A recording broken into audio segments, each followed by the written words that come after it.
आखिर क्यों कर्ण के पराक्रम को देखकर भीष्म पितामह ने अपने घुटने टेक दिए थे।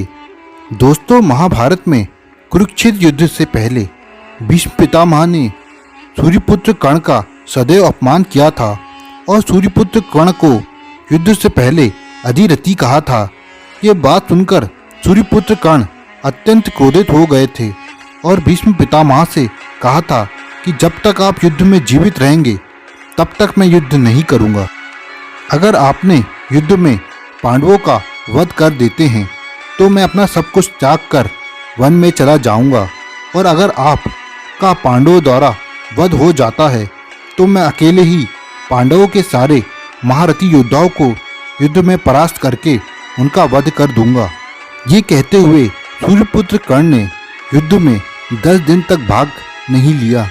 एक बार कर्ण का अपमान करते हुए भीष्म पितामह ने यह तक कह दिया था कि कर्ण अस्त्र ज्ञान के मामले में पांडवों के 1/4 भी नहीं है। लेकिन एक समय ऐसा भी आया था जब भीष्म पितामह सूर्यपुत्र कर्ण के युद्ध कौशल की प्रशंसा करने के लिए मजबूर हो गए थे। आखिर क्यों भीष्म पितामह सूर्यपुत्र कर्ण का अपमान किया करते थे? आखिर क्यों भीष्म पितामह ने कर्ण के सामने अपने घुटने टेक दिए थे? ये जानकर आप हैरान हो जाओगे। कौरवों के सेनापति बनने के बाद भीष्म पितामह ने कुरुक्षेत्र युद्ध में इतनी भीषण तबाही मचाई कि उनको मारने के लिए पांडवों को छल का सहारा लेना पड़ा। श्रीखंडी को सामने लाकर अर्जुन ने भीष्म पितामह को शवशैया पर लिटा दिया।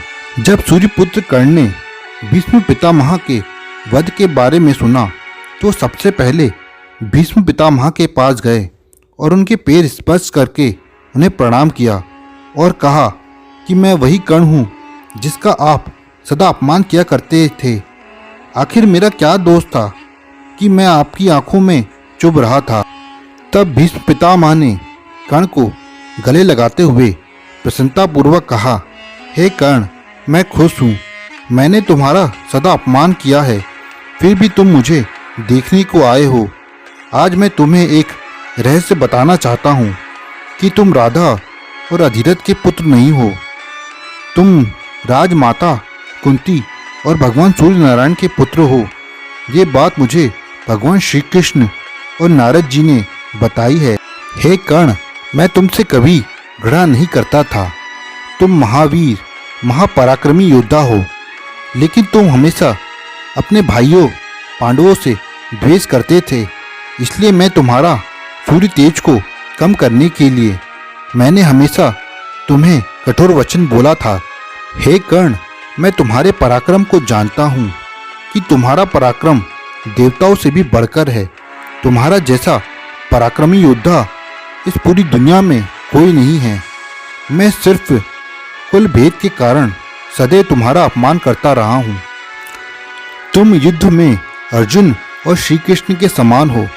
तुमने भानुमति स्वयंवर में अकेले ही 100 राजाओं से युद्ध करके उन्हें परास्त किया था। तुमने अकेले ही स्वयं ही पूरे भारतवर्ष की दिग्विजय कर सभी योद्धाओं को अपने पराक्रम से परास्त किया था। तुमने महाबली जरासंध को अपने पराक्रम से परास्त किया था। तुम निष्ठावान और सत्यवान हो। तुमने सदैव ही अपने जीवन में दान पुण्य किया है।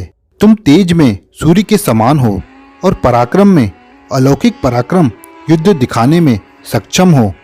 पहला मेरा तुम्हारे ऊपर क्रोध था, अब वो चले गया। जो होना था अब वो हो गया। लेकिन अब तुम मेरी बातों को सुनो। पांडव तुम्हारे भाई हैं, तुम उनसे मिल जाओ। अब पांडवों से अपनी शत्रुता समाप्त करो।